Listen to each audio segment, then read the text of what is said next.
All right, welcome back to another exciting Zero Downtime podcast. I'm joined here today with Logan Wood, and my name is John Hass.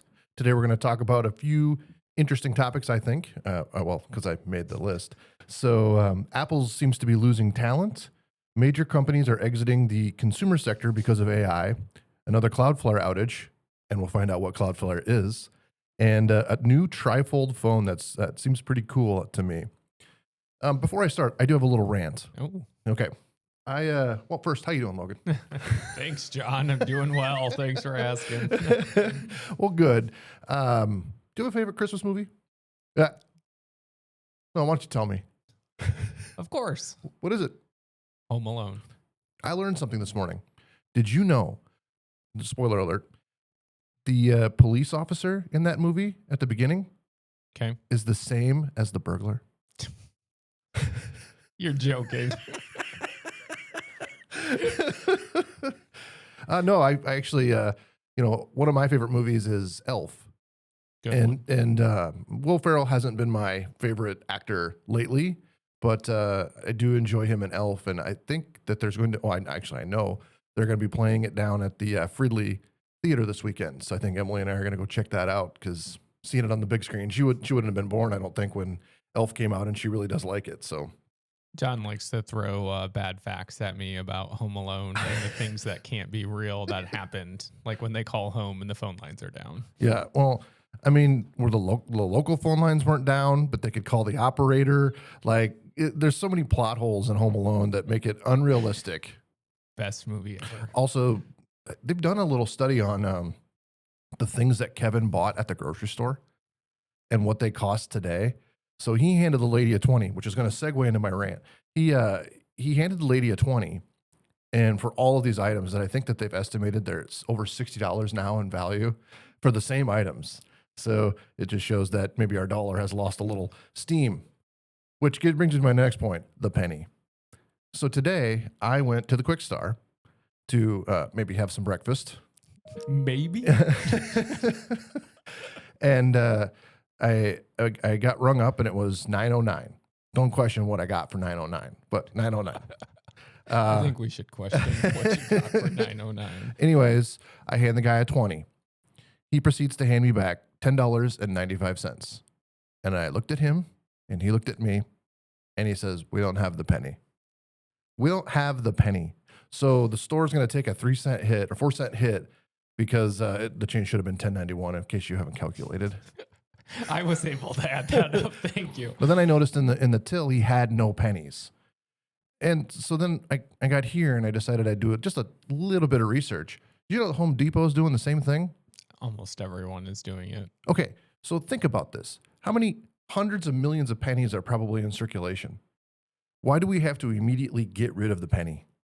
Because they won't be able to count for it anymore. So why can't we ease into the penny being gone? For example, instead of having items, well, you went to Peru with me and stuff, and we saw on the shelves when you're looking at things to purchase that it includes the tax. Yep. And in the United States, that's not a thing.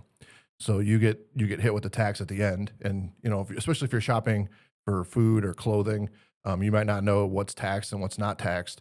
So that's why those countries are nice because we know what it's going to cost when we get up to the till and pay. The stores could work it out so all of the prices end in zero. Yes. Then the penny wouldn't be required. So they could round up, they could round down, they could add the tax, all of that. Don't you think it'll come to that at some point? Well, that's what I'm not saying adding the tax, but they could figure out what their price point needs to be so like the penny would be obsolete. That's what I'm getting at here is why do we have to make the penny obsolete and do stupid counting backs? Like, oh, today I'm going to round up, today I'm going to round down. What's the point? Why can't we ease into this whole the penny doesn't exist anymore? It doesn't cost Quickstar anymore to go and get pennies. I saw a guy won a lawsuit. It was like 3 days ago from a machine shop that screwed something up, and they sent him $3,000 in pennies. Like, there's still plenty of pennies out there, and the banks have the pennies. There's no reason that we need to just rush this whole penny being gone thing. So how would you have felt if they rounded the other way? Oh man, I would have been mad. I would have demanded that they rounded the other way. I know you So would. you lose your shorts 3 cents at a time. But you won today. Today I won. Take it. Tomorrow might be a different story. That's my rant on the penny. I have one more later. Well, actually, after this first one. So today's meme of the day, we have how to insert the USB. And there's wrong, wrong, and correct, which means you put it in one way, you turn it over, you try to put it in, both ways are wrong, then you flip it back over, and it fits just fine. Everyone knows this is true. It is true. That's funny. All right. So Apple appears to be losing talent pretty quickly, and Meta seems to be the one that's sort of taking them. Meta Platforms hired Alan Dye, Apple's longtime head of human interface design, a spokesman for Apple confirmed on Wednesday, as the Facebook owner accelerates efforts to build AI-powered consumer devices. Dye, who will join Meta as chief design officer on December 31st, started at Apple in 2006, and it has led the interface design team since 2015. During his tenure, he helped shape the look and feel of Apple's flagship products, including the Vision Pro headset, iPhone X, and Apple Watch, and oversaw many redesigns of its operating systems and apps. Have you got the new iOS 26.1? I'm sure I have. With the glass. Oh, yes. How awful is that? It's not my favorite. Like, I think him leaving might be a good thing, because I'm sure he had a hand in designing this interface, and it is garbage. What I found interesting from his departure is that I don't know how much have you been paying attention on how much Meta has been pushing their sunglasses that they have with like Oakley and Ray-Ban, and that he led up the vision part of Apple. Sure. Do you think Meta will come out with a more intense glass? So I've been following the Meta glass because so when I worked on the farm in high school, we had to wear a watch because we weren't around clocks and we didn't have cell phones and all of that. And since then, I was always very against wearing a watch. Well, then the Apple Watch came out, and it was one of those things I like sat on my thumbs and I was like, I'm not going to use this, blah blah blah blah blah. And I got an Apple Watch. Now I can't leave home without it. When Google released their initial Google Glass, the ones that were ridiculous, I purchased a developer pair, and I thought this is awesome because it's got heads-up display, the whole 9 yards, and I really liked it. And so the glasses thing is super interesting to me. Not so much the Vision Pro. I don't sitting on my couch and playing games, or even like looking through them with AR. We've got a Meta Quest at home, and it's like one of those things, the kids will think it's cool for a month and then just never use it again. Yep. But with the glasses, you can see through them like normal. The AR on Meta Quest is awful. Like the camera was awful to see the room. Oh, okay. But getting to use it in real time with heads-up display, I think is going to be a game changer. Yeah. I'm just interested to see how fast now Meta moves and if Apple tries to stay up with it or if they actually overtake them now that this gentleman has joined their team. Well, right now, the current version of the Meta Glass doesn't have any heads-up display. So it's audio and AI and a camera. I found this interesting too. I was listening to another technology podcast, and they were talking about the Meta glasses, and the guy didn't remember where he had set them, and he was able to ask something. I don't know what it was, if it was Google or what, but anyways, it knew right where the glasses were sitting. Okay. Because the camera was always recording even when it wasn't. I think what's interesting with them is obviously, like you had just said, like you can ask it a question and it'll answer it. Obviously, people are going to hear you ask the question. Now they don't hear the answer come back, which is cool. But if you're just sitting there like, hey, Meta, and then you ask, like people are going to just be staring at you anyway. Well, think of it like when we built these tables here. When I built these tables here, if we had the glasses, you could put those on and you could look at the parts. And there's 4 different size of bolts that went into this table. You could look and say, oh, there's 4. The glasses would know there's 4 bolts that go into this particular part of the table, and it could tell you, it could show you, think it would, in the heads up display, it would be put the bolts here. And how cool is that, right? Yeah. I mean, in an assembly line or even in manufacturing where they're crafting new parts, the way that, you could eventually have the glasses measure for you, things like that. I think there's a huge future in smart glasses. Yeah, it'll be interesting to see how those turn out. Yep. So a new guy took over. Well, not new. Steve Lemay. He has played a key role in design of every major Apple interface since 1999. He's taken over for Die, but that's not it. There's a couple other senior Apple executives that have left. COO Jeff Williams and the AI chief John Girandre. I don't know how to say his name. And there's also rumors that Tim Cook is on the way out. Actually, I think he maybe publicly said that he's got a couple years left, and he'll be leaving Apple as well. So I don't know, kind of a huge brain drain going on at Apple. I was going to say, do you think it's normal turnover, or do you think Apple's losing its magic?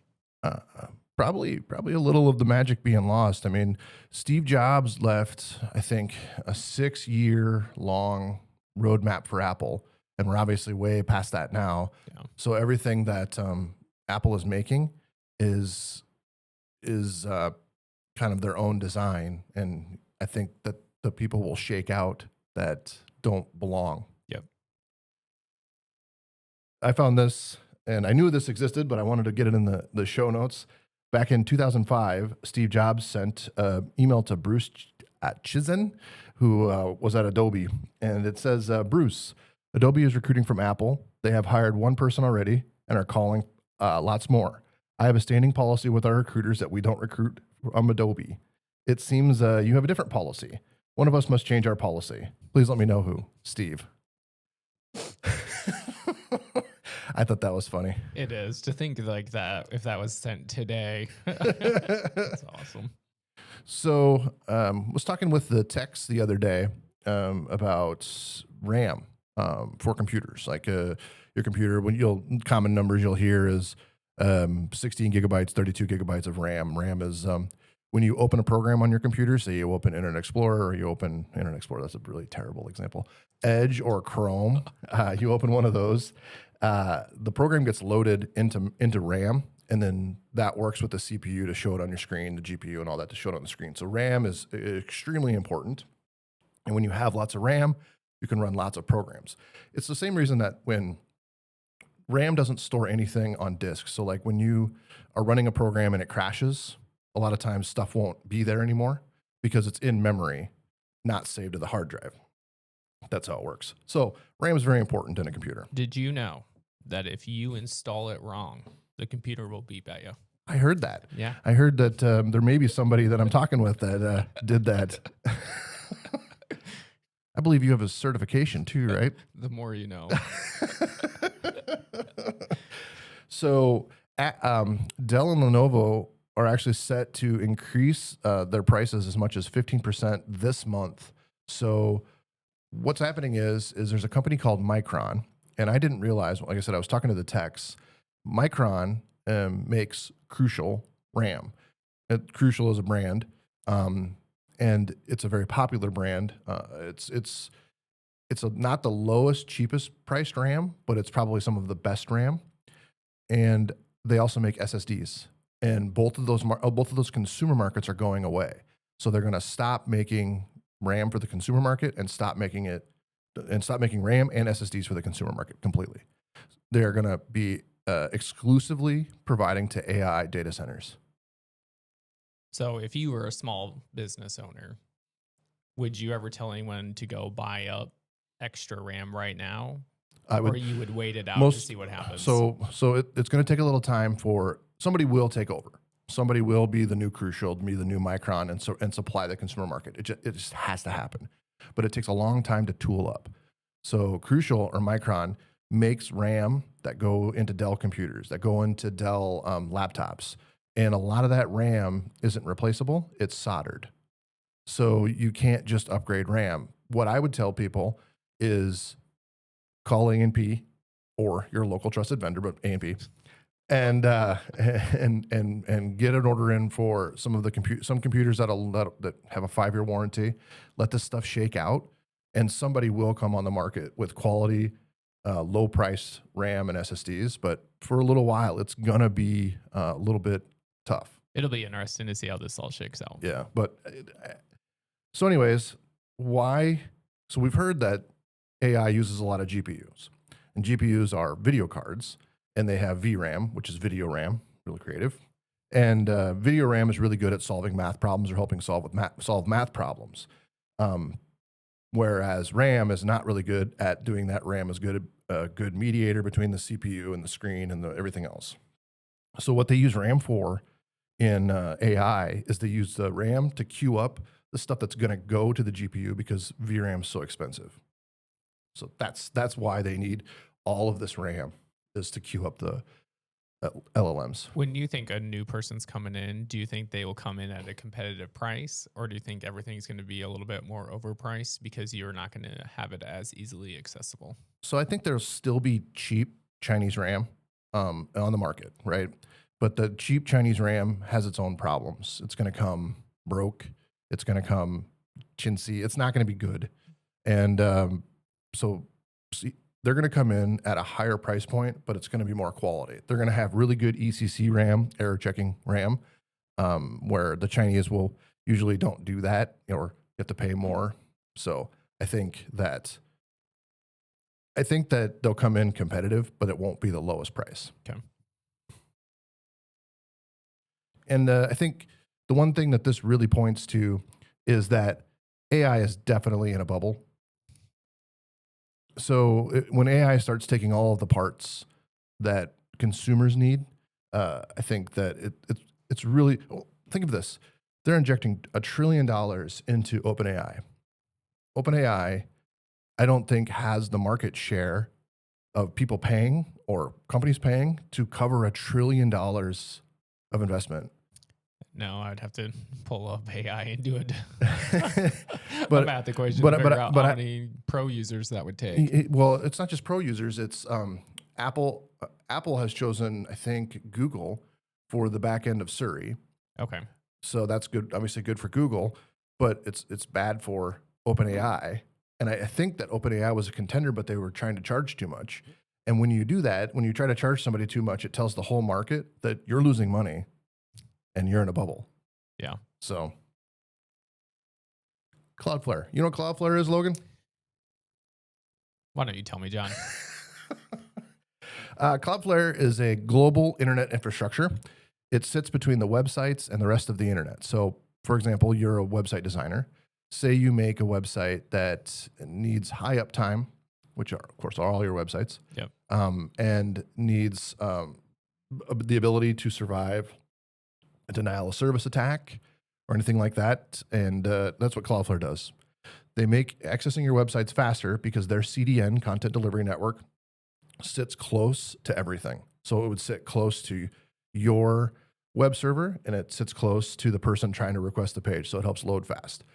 Cloudflare is really good at detecting denial of service attacks, which is somebody takes all of these computers all over the world and makes them basically try to go to your website all at the same time, and it takes it down, takes the web server down. They're good at detecting that and preventing it. It also makes it more secure because your web server is never actually exposed on the internet at any given time. So nobody knows your IP address except for Cloudflare. So when Cloudflare goes down, it's obviously a big problem. It's estimated that 20% of all websites on the internet are run through Cloudflare. It's a big number. Yeah. So they've had two recent pretty high-profile outages that weren't caused by denial of service or anything else. The first one was on November 18th, and it lasted 5 hours and 38 minutes, which means some of the biggest sites people use just aren't working. For example, at the school, they use, I think, a program called Canvas, and it was inaccessible that entire time. What's interesting for people to realize is that obviously you can still be on certain components of different people's stuff, and then you go to another person and then it's just down. So it's not 100%. Like your whole internet's down. Right. It's just that particular individual. Well, and the thing is end users don't understand that when they go to a page and it says 404 or 503, they think that their computer's broke or the internet's broke. Yep. And that's just simply not the case. It's that web page is actually broke. And but this 5 hour 38 minute long outage was crazy, and it caused another thing Cloudflare does is prevent bots. So if you've ever gone to a website that says check this box to prove you're not a bot, yeah, that's what that is. So they made a change and it propagated. And the way that they propagate the change is it rolls. So it's not, they don't click a button and then it hits everywhere. It kind of starts one place and then rolls to other places. And so the outage actually became rolling outage because what they did is they changed, I think, a buffer size or something, and it kept filling up the buffer over and over and over again and crashing the services. And so they had to rewrite the change and then let it propagate, which is why it took so much longer because it already had propagated so far. So when you are stuck in one of those outages, what can you do? As an end user? Yeah. Or as an IT director? As an IT director, you say, my hands are tied. There's nothing I can do. It's Cloudflare. If you're needing to use those sites, I don't know. It's one of those times that looking for alternatives may be the right answer. I think after this outage, though, Google and Azure kind of made a deal for their data centers. They offer a similar product where you can get a server in a data center. And this happened after an Azure outage just recently to help keep your infrastructure live during outages. And I think that's important too. I don't know. There's obviously other companies like Cloudflare, and I don't know if you can load balance between them. So if it's your product you're trying to protect, could you use BGP or something like that to load share between the two? So if one's down or whatever, it could use the other and it's still up. I don't know. That might be an interesting thing to look into. Yeah, no, I was just curious if like your internet goes down, you have a backup internet to take over. Like if there's such a thing that there's an outage here, can roll to here. I would imagine it's possible. Or you think it might start now that Cloudflare's had a couple outages? Well, I do know just from reading a little Reddit and a few other sites, people are pretty upset about this. 5 hours is a long time to be down. If you're a bank and people can't transact, because this was during the day. This wasn't. It started at 5 a.m. and then obviously it went till about 10 or 11. So that means for those however many hours, people couldn't transact online. A lot of banks use Cloudflare. People couldn't use stuff that they needed to do their job. I'm sure ERPs were down. All of those kind of things that people use to do their jobs were just out. I would wonder the amount of time and money lost in those 5 hours and 38 minutes, what it actually would equate to. How many billions of dollars would it equate to? It's probably a lot. Yeah, I haven't thought about it like that. Yeah. Like how many people just sitting there can't work.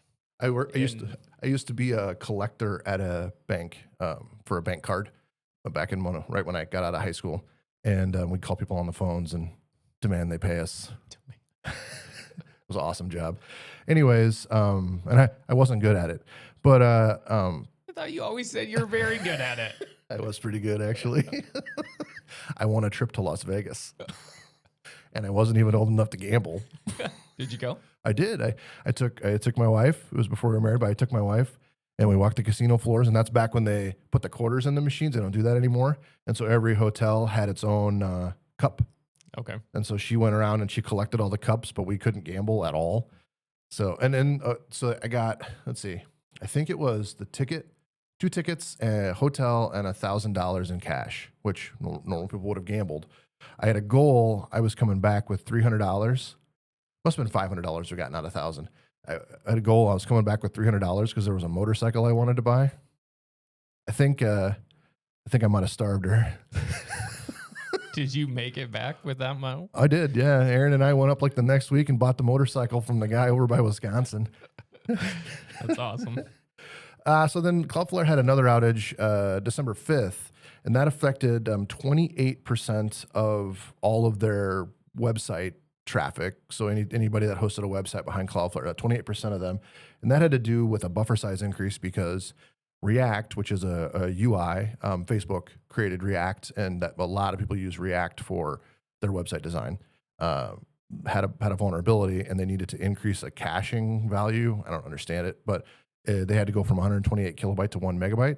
And so Cloudflare made that change so people behind them could have that. It's in the Next.js library. Anyways, when they did that, they shut off a testing tool because the testing tool was alarming. Well, then that actually propagated, didn't have to propagate. That was a switch flip, and then it hit everything all at once. And so then they had to roll it back. Luckily, that was a quicker rollback. I think that was maybe like 30 minutes or something. You'd think they'd have a development environment where they test out some of those rollouts. Yeah, agreed. Well, that's what they disabled. They disabled it when it failed. The last thing I got here is Samsung is unveiling a trifold now, phone. And so I have a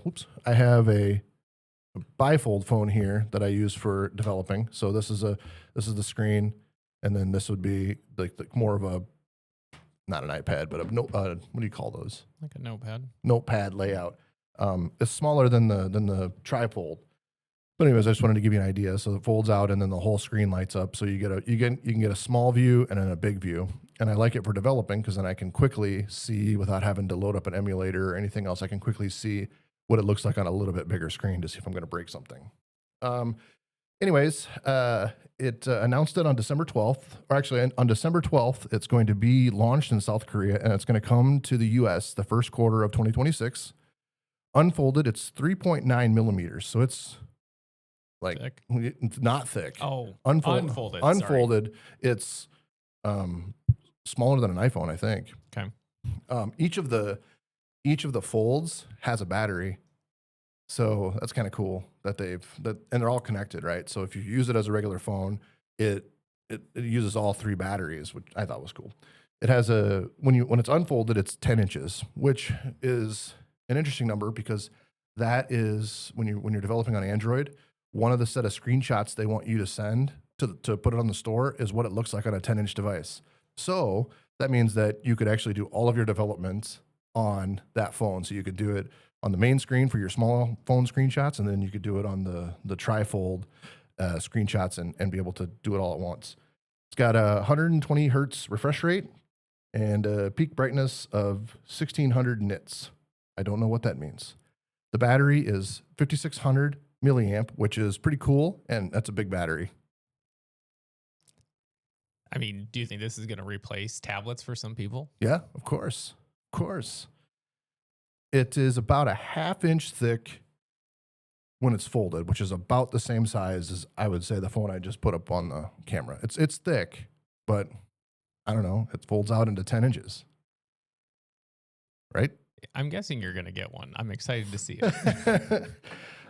Not right away, because rumors are putting it at about $3,000 to $3,500. Wow. That's very expensive. That is an expensive phone. And for anybody watching out there, I have a picture of it that I'm sure Logan can see. I cut up myself, and the graphics are always epic on Zero Downtime. That's what I got today, Logan. That is what you have today. What do you have for me? Well, I think we should end with a little educational segment for you to drop some John knowledge. Oh, I thought you were going to educate me. I was looking forward. Oh, yeah. That would be a fun one, huh? You've been working in phones most of your entire life. Yep. Obviously, AMP sells phone service. Yep. What is VoIP? VoIP stands for Voice over IP. I should let everybody else know out there. Logan does not tell me what these are beforehand, so I'm hoping. I think he's hoping to stump me, which I will never hope to stump you. I don't believe that. VoIP stands for Voice over IP, and how is it different from a normal phone? So a normal phone, almost all the phones have cords that go to the wall that plug in, and it talks via a whole different network than the internet. So VoIP uses the internet or your local network to complete calls. Video is also VoIP. So yeah, VoIP. Perfect. Along with VoIP, why? I mean, you kind of already talked about it. When it first came out, there was probably more speculation on whether you should be switching to it or not. Nowadays, it's pretty much just the standard. Yeah. So back when we started with VoIP in 2005, 6 area, somewhere in there. Actually, I started with it before that. So I would say, actually, I started with it before I was married. So about 2003, I started experimenting with VoIP with a product called Asterisk. Asterisk is an open source PBX. PBX is like what you would put in your office that answer the call, says, thank you for holding, that kind of thing. I have a voice for PBXs. I just realized I changed my voice completely to talk about a PBX. If you need a voiceover, you can call John. So I started experimenting with that with my dad, who was on Wi-Fi or wireless internet at home. I put a soft phone on his computer, and I had a hard phone at my desk, and we would talk. And every day I would tweak a little and see if I can make the quality better, because that was the stigma around VoIP. Quality sucks. Yep.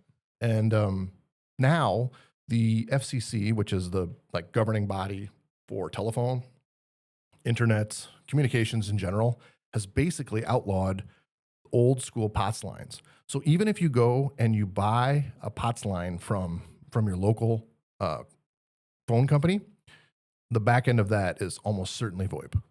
So even for the EMS calls, because that used to be a thing too, where you still had to have a regular phone line just for emergencies. Do you not need that anymore? I'm gonna no, because they don't exist anymore. Okay. Yeah, those. In fact, almost all of the EMS stuff is run via VoIP. It's what makes things more redundant. So, for example, 911 works differently on VoIP than it does on the old school POTS lines. You have to send your caller ID with it. If you don't send your caller ID, it goes to some huge center somewhere, and they say where you're calling from, and usually it costs the provider that didn't fill the caller ID in. It costs them $100 a call. Oh wow! Yeah, it's expensive, and then it gets routed to the right place. All of that's done with VoIP. Perfect. So, I guess the only other thing I would say is VoIP is what enables when you with your cell phone. If you call another Verizon user, the quality is different than if you call a T-Mobile user, right? Mm-hmm. That's because the calls between the two of you are VoIP on Verizon's network, which allows the more higher quality codecs. Whereas when the call goes between the two providers, they don't have that agreement with each other. The call still goes SIP, but the codecs are different, and they're the old school, kind of copy the old telephone sound. So even those calls are VoIP as well, and you'll see that more with an option called VoLTE, voice over LTE. It's exactly SIP with a few more IPsec tunnels and things. Thank you for your knowledge today, John. You're welcome. And if you have any questions about a phone system or need telephone service, reach out to Advanced Network Professionals, and we're glad to help you figure out if we can help, if we can give you service, and if we can't, we can figure out who can. Absolutely. All right. Well, I think that wraps it up. Have a good day. Have a good day.